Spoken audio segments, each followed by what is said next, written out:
City economic zone সহ ১১টি বিশেষ অর্থনৈতিক অঞ্চলের উদ্বোধন করেছেন প্রধানমন্ত্রী শেখ হাসিনা। একই সঙ্গে ১৩টি নতুন অর্থনৈতিক অঞ্চল ও ২০টি শিল্প কারখানার ভিত্তিপ্রস্তর স্থাপন করেন তিনি। সকালে গণভবন থেকে ভিডিও কনফারেন্সের মাধ্যমে এসব প্রকল্পের উদ্বোধন করে প্রধানমন্ত্রী বলেন, অর্থনীতির চাকাকে সচল রাখার তাগিদে দেশি বিদেশি সব ধরনের বিনিয়োগ উৎসাহিত করতে দেশজুড়ে ১০০টি বিশেষ অর্থনৈতিক অঞ্চলের অনুমোদন দিয়েছে সরকার।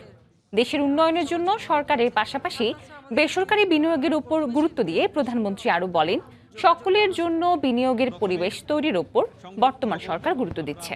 বর্তমান সরকার টানা ১ দশক ক্ষমতায় থাকার কারণে অর্থনৈতিক অগ্রগতি লক্ষ্য অর্জনের দিকে এগিয়ে যাওয়া সম্ভব হয়েছে বলে মন্তব্য করে প্রধানমন্ত্রী বলেন, ২০৪১ সালের মধ্যে বাংলাদেশকে উন্নত ও সমৃদ্ধ দেশ হিসেবে গড়ে তোলার লক্ষ্যে দীর্ঘমেয়াদী পরিকল্পনা নিয়ে কাজ করছে সরকার।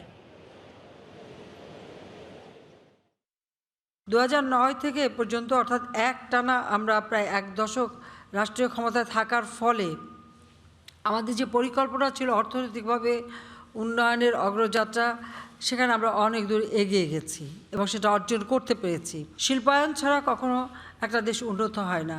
আর সেই কথা চিন্তা করেই আমরা সিদ্ধান্ত নিলাম যে আমরা সারা বাংলাদেশে ১০০টা বিশেষ অর্থনৈতিক অঞ্চল গড়ে তুলব, যেখানে দেশি বিদেশি সব ধরনের বিনিয়োগ হবে এবং সেই বিনিয়োগগুলি অঞ্চল ভিত্তিক হবে এবং সেখানে আমাদের দেশি বিদেশি বা প্রবাসী যারাই আসবেন তারাই যেন বিনিয়োগ করতে পারে সেই সুযোগটাও সৃষ্টি করে দেওয়া। আর সেদিকে লক্ষ্য রেখেই আমাদের এই অর্থনীতি আমরা পরিচালনা করেছি বলে আজকে আপনারা দেখতে পাচ্ছেন যে বাংলাদেশ এখন অর্থনৈতিকভাবে যথেষ্ট এগিয়ে যাচ্ছে। অর্থাৎ একটা সুষ্ঠু পরিকল্পনার মাধ্যমে যদি আমরা এগোতে থাকি তাহলে যে কোনো একটা দেশকে উন্নত করা সম্ভব। অন্তত আমি এটুকু দাবি করতে পারি যে গত ১০ বছরে সেটা আমরা প্রমাণ করেছি।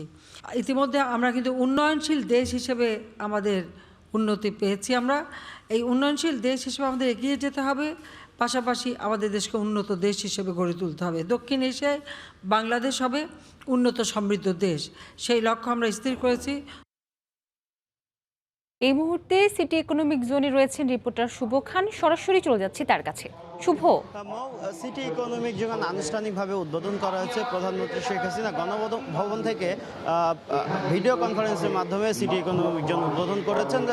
এর আগেই বলেছি যে ২০১৮ সালের ২৩ জানুয়ারি এই সিটি ইকোনমিক জোন স্থাপনের যে চূড়ান্ত লাইসেন্স পাওয়ার ১ বছরের মধ্যেই এখানে চাল, ডাল, তেল সহ বেশ কিছু ভোগ্যপণ্য উৎপাদনে যাওয়ার জন্য প্রস্তুত হয়েছে। তো সেই লক্ষ্যে আজকে এই ইকোনমিক জোনটি উদ্বোধন করা হয়েছে। তো উদ্বোধন করার সময় সিটি ইকোনমিক জোনের চেয়ারম্যান ফজলুর রহমান তিনি কিন্তু বলেছেন যে এখানে ৫,০০০ কোটি টাকা বিনিয়োগ করা হবে। পাশাপাশি তিনি বলেছেন যে ভবিষ্যতে আরও ১৫,০০০ কোটি টাকা এখানে বিনিয়োগের পরিকল্পনা তারা করছেন আর কি। তো এখানে বর্তমানে ৮,০০০ যে শ্রমিক কাজ করছেন, তার মধ্যে ১,০০০ নারী শ্রমিক কাজ করছেন। তো তিনি বলেছেন যে সিটি গ্রুপের লক্ষ্য হচ্ছে এখানে আরও ১৫ থেকে ২০,০০০ শ্রমিক যাতে কাজ করতে পারেন বা কাজের সুযোগ তৈরি হয়, সেই লক্ষ্যে তারা কাজ করবেন এবং এখানে মূলত ফোকাস করা হবে নারী শ্রমিকরা যাতে এখানে কর্মসংস্থানের সুযোগ পান। কেননা তারা বলছেন যে বর্তমান সরকার নারীর কর্মসংস্থান তৈরিতে বেশ উদ্যোগী এবং নারী কর্মসংস্থান তৈরির বিষয়টি খুব গুরুত্ব সাথে নিয়েছে। তো সিটি গ্রুপও বলছে সরকারের যে সেই ভীষণ সেটি মাথায় রেখে তারা যাতে এখানে অধিক সংখ্যক নারীর কর্মসংস্থানের সুযোগ তৈরি হয় সে বিষয়টি তারা মাথায় রাখবেন। তো এখানে উদ্বোধনের পর এখনও বেশ কিছু আনুষ্ঠানিক বিষয়গুলো এখন চলছে। তো তারা এখানে উদ্বোধনী অনুষ্ঠানের কার্যক্রম শেষ হওয়ার পরে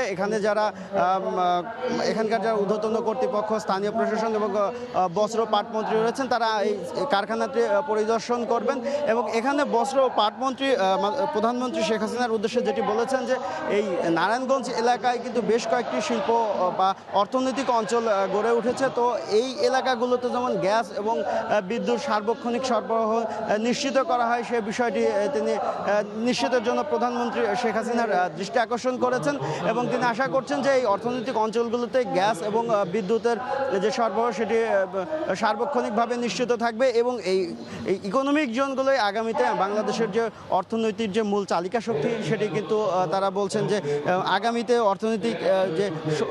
অর্থনৈতিককে শক্ত ভিত্তির উপর দাঁড় করাবে এই ইকোনমিক ইকোনমিক জোনগুলো। তো সে বিষয়টি কিন্তু এই অনুষ্ঠানে উঠে এসেছে এবং তিনি বলেছেন যে ভবিষ্যতে এই নারায়ণগঞ্জে আরও ইকোনমিক জোন যাতে হয় সে বিষয়ে তারা কাজ করবেন এবং তারা আশা করছেন যে এখানে আরও অন্যান্য অর্থনৈতিক অঞ্চল গড়ে উঠবে এবং এই অর্থনৈতিক অঞ্চলগুলোতে বিভিন্ন ধরনের যে ভোগ্য পণ্য থেকে শুরু করে অন্যান্য যে পণ্য রয়েছে সেগুলো উৎপাদন হবে এবং সার্বিকভাবে তিনি আশা প্রকাশ করেছেন যে এই ধারা অব্যাহত থাকলে 2041 সাল নয় 2035 সালের মধ্যেই বাংলাদেশ উন্নত হতে সক্ষম হয়ে যায়। মন্ত্রী মহোদয় এমনটাই আশাবাদ ব্যক্ত করেছেন। তো মৌ, এ ছিল আমার কাছে এখানকার সবশেষ। উদ্বোধন পরবর্তী আনুষ্ঠানিকতার খবর জানাতে সিটি ইকোনমিক জোন থেকে আমাদের সঙ্গে যুক্ত হয়েছিলেন সহকর্মী শুভ খান।